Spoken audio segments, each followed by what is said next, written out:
संगीत धीरे धीरे गूंजता है। बहुत साल पहले अफ्रीका के घने जंगलों में, जहां सूरज की रोशनी पेड़ों की मोटी टहनियों को चीरकर बमुश्किल नीचे पहुंचती थी, वहां जानवरों की अपनी एक अलग दुनिया थी। अपने कानून थे और हर कोई उस कानून का पालन करता था। जंगल के बाहर एक छोटा सा मानव बस्ती का गांव था, जहां लोग खेती करते और साधारण जीवन जीते थे। लेकिन एक रात उस गांव पर हमला करने का फैसला किया जंगल के सबसे खतरनाक और खूंखार बाघ ने, शेर खान ने। अपने चमचे लकड़बग्घे तबीकी के साथ शेर खान गांव में उतरा, दहाड़ते हुए आग और खून की तलाश में। संगीत तेज होता है। गांव वाले चीखते चिल्लाते भाग रहे थे, मशालें लहराई जा रही थीं, और उसी अफरा तफरी में शेर खान गलती से एक जलती हुई मशाल पर कूद पड़ा। उसके पंजे बुरी तरह जल गए और दर्द से कराहते हुए उसने दहाड़ लगाई। उसकी आवाज से पूरा जंगल कांप उठा। पास ही एक गुफा में भेड़िन रक्षी अपने छोटे छोटे बच्चों के साथ बैठी थी। उसने यह सब देखा और सोचा, शेर खान कायर है। वह केवल कमजोर और निहत्थों पर हमला करता है। उससे अच्छाई की उम्मीद कैसे की जा सकती है?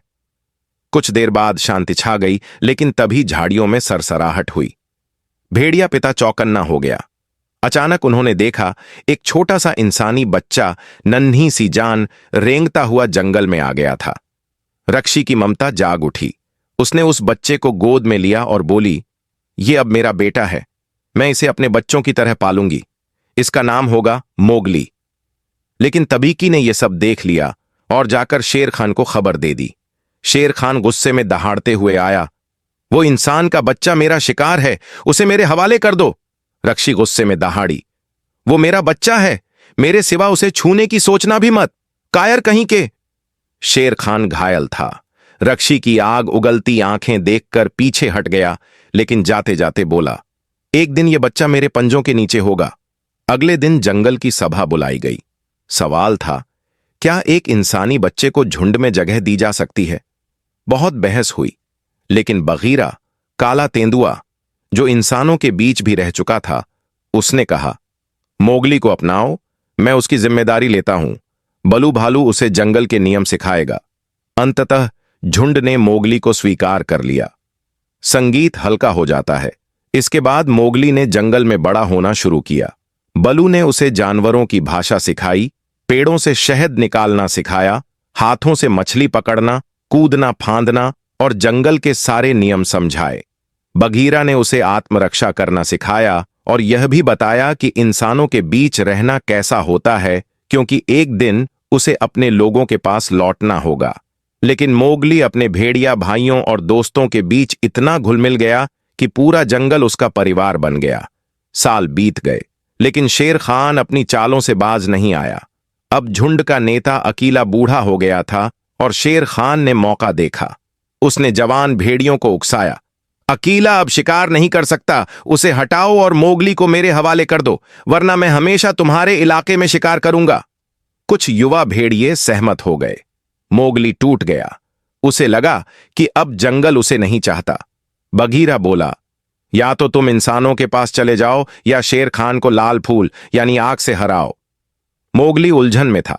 वो रो पड़ा और पहली बार अपने बलू को गले लगाकर आंसू बहाए। संगीत अचानक तेज हो जाता है।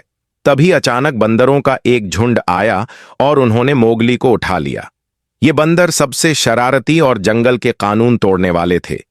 वे मोगली को खंडहरों में ले गए। मोगली ने चील से कहा, बलू और बगीरा को खबर कर दो। बगीरा और बलू भागे भागे आए, लेकिन बंदर बहुत सारे थे। दोनों फंस गए। तभी वहां पहुंचा विशाल अजगर का। उसने अपनी सम्मोहित करने वाली आंखों से बंदरों को मोहित कर दिया और सब डरकर भाग गए।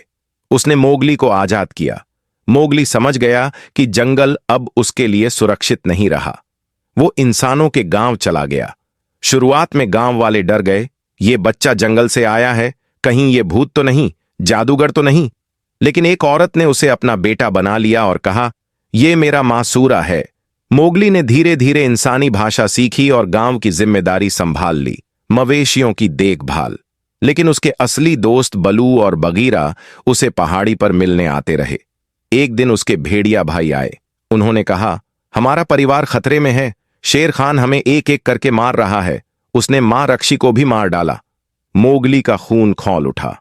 उसने कहा, बहुत हुआ, अब मैं शेर खान को खत्म करूंगा। उसने योजना बनाई। अपने भैंसों के झुंड को घाटी में ले गया जहां शेर खान छुपा था। खुद सबसे बड़े भैंसे पर सवार हुआ। अकीला भी उसके साथ थी। योजना थी, झुंड को दोनों ओर से भगाओ ताकि शेर खान बीच में फंस जाए। जैसे ही मवेशी दौड़े, पूरी घाटी कांप उठी। शेर खान ने रास्ता ढूंढने की कोशिश की, लेकिन घाटी की दीवारें ऊंची थीं। कोई बचाव नहीं था। भैंसों ने उसे पैरों तले रौंद डाला। शेर खान की दहाड़ मिट्टी और कीचड़ में दब गई। वो वहीं मर गया। संगीत चरम पर पहुंचकर धीमा हो जाता है। मोगली ने उसकी खाल उतारी और झुंड की सभा में ले आया। सभी भेड़िए खुशी से चिल्लाए। अकीला फिर से मुखिया बन गई। जंगल पर से खौफ का साया मिट गया। लेकिन मोगली अब जानता था, उसकी जगह इंसानों के बीच है। उसे उसकी असली मां मासूरा मिल गई थी। वो गांव लौट आया।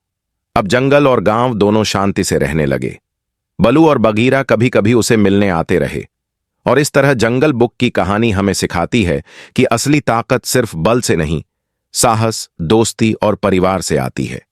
संगीत धीरे धीरे खामोश हो जाता है।